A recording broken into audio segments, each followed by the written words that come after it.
Hi everyone, this is Jim. Welcome to round 3 coverage of the Zurich 1953 Candidates Tournament. Today we have an interesting game here between Isaac Boleslavsky and Alexander Kotov.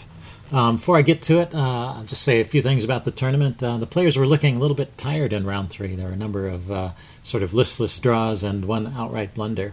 But there was one other interesting game in this round besides the one I'm going to show you, and that is the game Hervé against Smyslov. Now, Hervé, already at 2 points in the first 2 rounds, won both games, was playing pretty well. He got the interesting position out of the opening and found a tactic that Smyslov missed.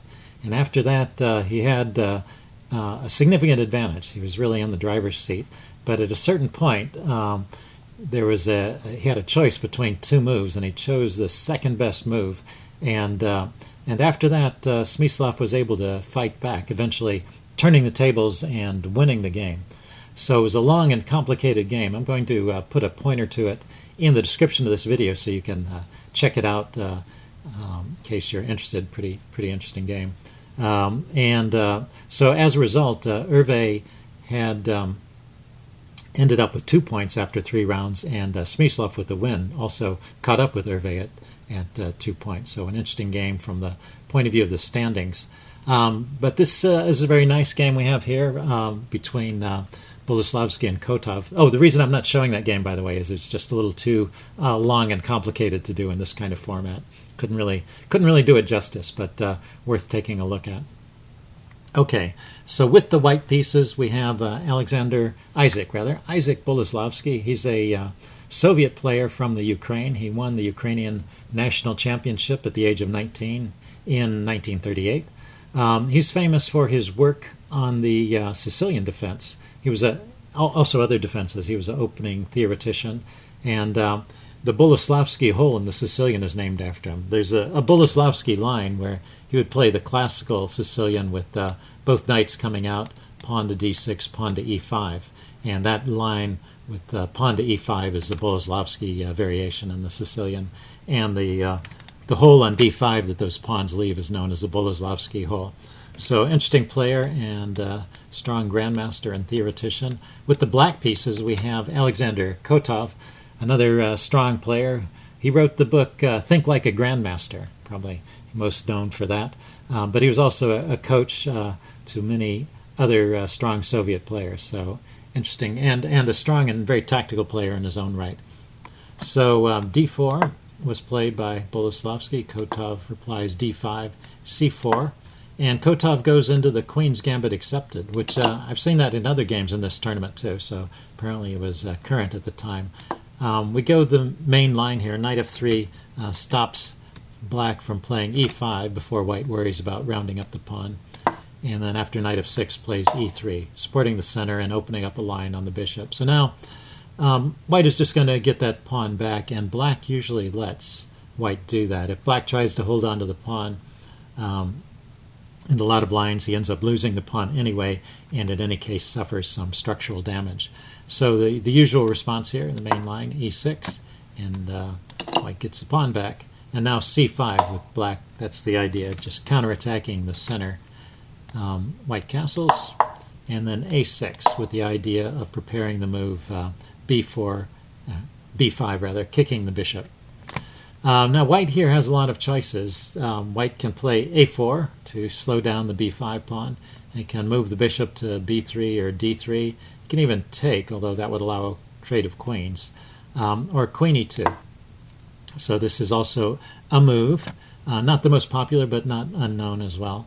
And then the most common reply here is b5, kicking the bishop. So we go off on our own way a bit after this move, c takes d4. And white has a choice. White can take with the knight, but that leads to kind of an equal position. What white is going for is a better position with the pawn in the center gaining more space. But this isolated queen's pawn is double-edged as usual. In the long run, in the endgame, it can be a weakness, particularly if black is able to maintain this pawn structure here and restrain the isolated queen's pawn, and then trade everything off and go into the endgame. This pawn can become a weakness. But in the meantime, white has more space and easy development for his pieces. White also, in this particular opening has an advantage in development. So all in all, it's pretty good position for white. b5, bishop b3, and bishop b7. Black is playing logically, trying to restrain the pawn with his pieces. And bishop to g5, black castles, and rook f to e1. And this is an interesting move. Bronstein comments that the idea is not only to put pressure on the center pawns, but also on the piece behind them. So there's a line he gives here. For example, so what Kotov played at this point was knight c6. But if he were to play knight bd7, with the idea of just bringing the knight to b6 and getting a third piece covering the d5 square, third minor piece plus the queen, and white continues rook a d1, knight b6, then this is actually losing. If you want to take a minute to think about it, see if you can find the tactic here for white. Okay, I'm giving the answer away. You can just grab this pawn here, and if black takes back, that check picks up a piece. You can't actually defend the bishop because of knight e5 hitting the pinned rook. So that would just be winning for white. So black has to be careful. Kotov plays knight to c6. He's aware of all these little traps. And white continues with rook a to d1. And now Kotov plays knight to a5. Now, after the game, this move was criticized because it allows a certain tactically motivated move from white on the next move. And the move knight to d5 was preferred. But it turns out, and Bronstein mentioned this in his commentary, and I checked it out with the computer, that's not much of an improvement, and it has some dangers too. So he goes into a bit of a speech there on the nature of mistakes in chess. Can you really consider it a mistake if it takes 2 weeks of analysis to find a better move, and even that analysis maybe has some flaws in it? You've got a limited amount of time to find a move. So he was kind of critical of calling that move a mistake. And objectively, it's not a bad move, knight a5. It's one of the moves that's playable in this position. Although modern chess engines prefer rook e8 there. Defending the bishop is the best way to defend this. But the position is still defensible after knight a5. But there is an interesting tactic here that white has, starting with d5. And I'm sure what black was planning was just to take the bishop, which he does, and then if white takes back, this was not played, then he can just grab the pawn. So it looks like this d5 push might have just been giving up a pawn. But white had planned something different. After knight takes b3 here, he doesn't take the knight. Instead, he takes on e6 with the tempo on the queen, so there's no time for this knight to escape. So white is going to get the piece back, and in the meantime, he creates some trouble for black. So this is what you're always looking for when you play these isolated queen's pawn positions, is you're always looking for that opportunity to push your d-pawn and dissolve it, and also open up squares for your pieces. So classic play with the isolated queen's pawn. So d takes e6 was played, and now the queen is in trouble, so the queen goes to b6, and now a takes b3, grabbing the knight. There is one tactical line here that also had to be calculated, but it doesn't quite work. Instead of moving the queen to b6, black could have tried the move bishop takes f3 with a threat on white's queen, trying to trade queens. But white can throw in this check, and if the king moves away, then you can have an exchange of queens, and then take the rook in the corner, and then grab the bishop. And if we count the material, a rook and 2 pieces against a rook and 3 pieces. However, 2 pieces are hanging. So regardless of what black does, white is going to pick up one of those pieces and just be a couple of pawns up. Also, this is a very dangerous pawn. It's not just any 2 pawns. So white is just winning in that line. And if he doesn't play king h8 after bishop takes f3, e takes f7 check, he could try taking the pawn with the rook, but then the queen goes with check. And now here, it's just material up for white. He's got a queen against a couple of pieces. He can play queen takes here probably. So that's all winning for white. So what was played here was queen after d takes e6, queen b6, the best move. It's just pointing out that all this needed to be calculated by white before that pawn push. And now he gets his knight back, and f takes e6. So can't leave that pawn hanging around forever. And now white could grab the pawn immediately, but he wants to keep more force on the board. So he plays this move, knight d4, hoping maybe to round up that pawn with the knight. And so the next move by black really maybe is a slight mistake. Black plays bishop to d6, and this allows queen to e6 check without having to trade queens. So white gets to pick up that pawn on his own terms. Maybe a slightly better move here was rook a to d8, just giving up the pawn, but there's really no way to defend it. But after knight takes, we can have an exchange of rooks. And with queen c6, black starts to get some counterplay. He's making threats of his own. And if you count the material, black is down a pawn, but he has the bishop pair, which if he can find a way to make use of these bishops on an open board, that's some compensation. So this may be a better way to play. Black is going down a pawn in any case, but it's a question of getting the most value for your pawn. So after bishop d6, queen takes e6, king runs to the corner, and now the knight just drops back to f3, unleashing an attack on the bishop, which is sort of pinned. If the bishop moves, though, well, it's not entirely true that it's pinned, because the bishop could go to f7 or c7 and then allow an exchange. But Kotov first plays rook a d8, defending the bishop, and now bishop f4, continuing to put pressure on that bishop. And bishop takes f3 was played here. So this is another slight inaccuracy. So after bishop takes f3, there's an intermediate move.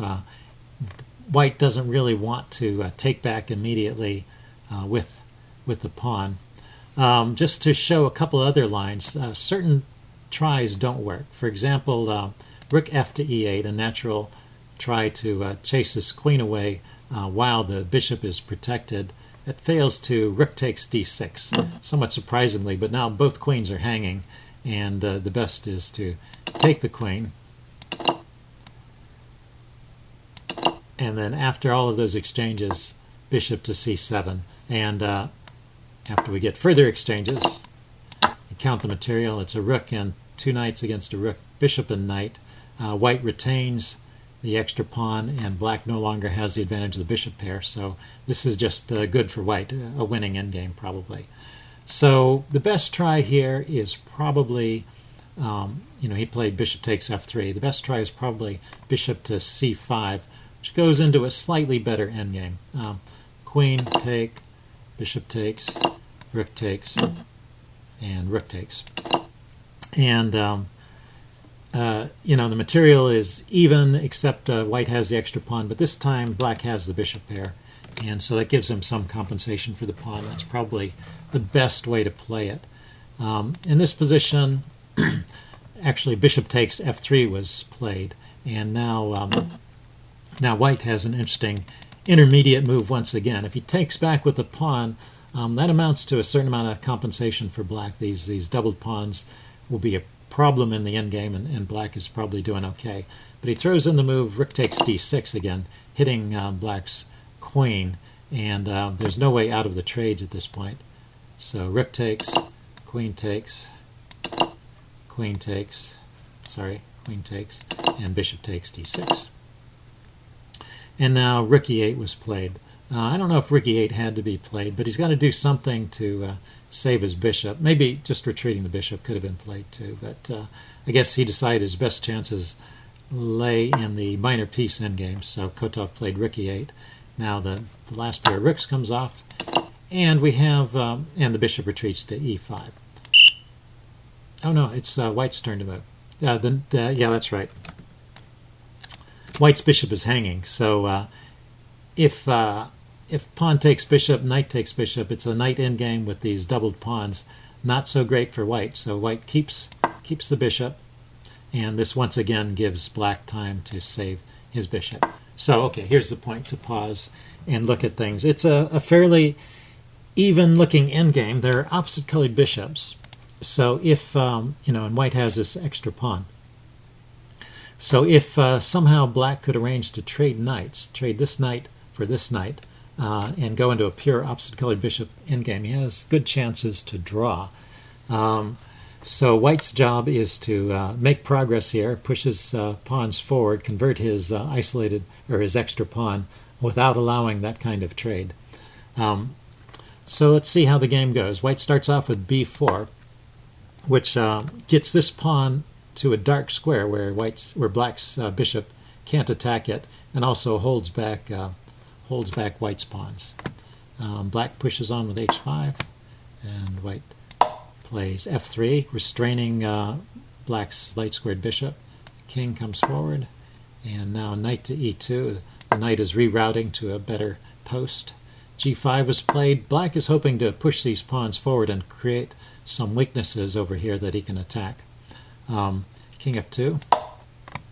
Now h4 and g3. White has to get these pawns rolling at some point. His job is to not trade too much, though. If he gets down to a single pawn, it can be very dicey, because if you only have one pawn left, your opponent always has the idea of sacrificing a piece for that pawn and leaving you with insufficient material to mate.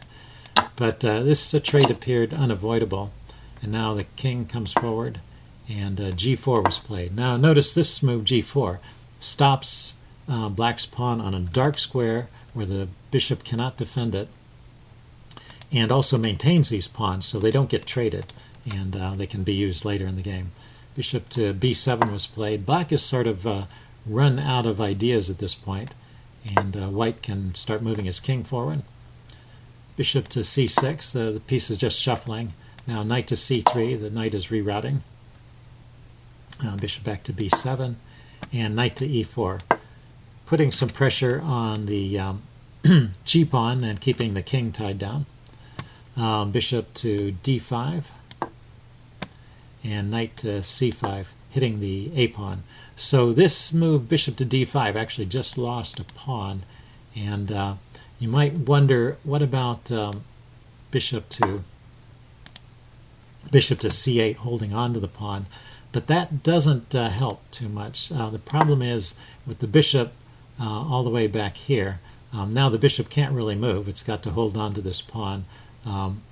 If the knight moves, the white will just trade it off and then bring the king in, and so black is pretty much reduced to king moves, and the king can penetrate anyway. This is the basic problem: is that there's no real way to keep the king from coming out.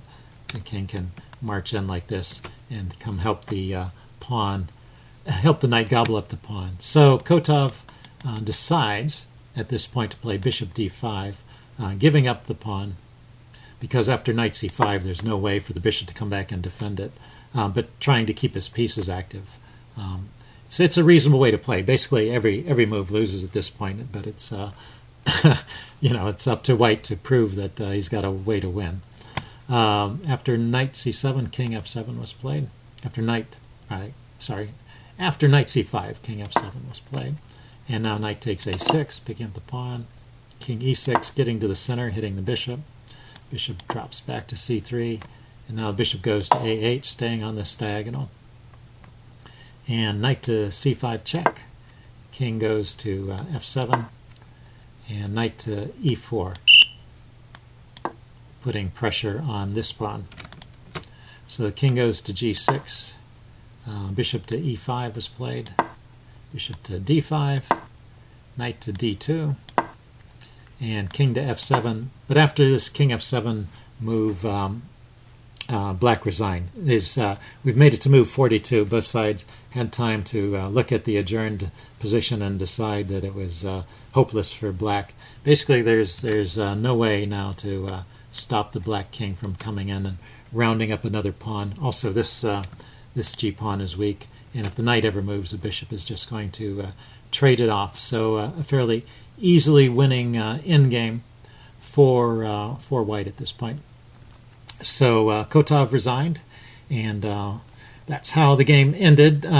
So just to round up the situation in the tournament at the end of 3 rounds, we have 5 players. 5 players are at 2 points. Smyslov, Bronstein, Auerbach, Hervé, and Stahlberg. Gideon Stahlberg from Sweden. We have those 5 players at 2 points. We have several players at 1.5. Kerez, Reshevsky, that's Sammy Reshevsky from the U.S., Petrosian, Geller, Nydorf, and Boleslavsky, all at 1.5 points. So it's still anybody's game. These are the early innings. Stay tuned. I'll be bringing you coverage of round 4. Hope you guys enjoyed this one. Leave any comments you have in the section below, and I will see you again soon. Bye.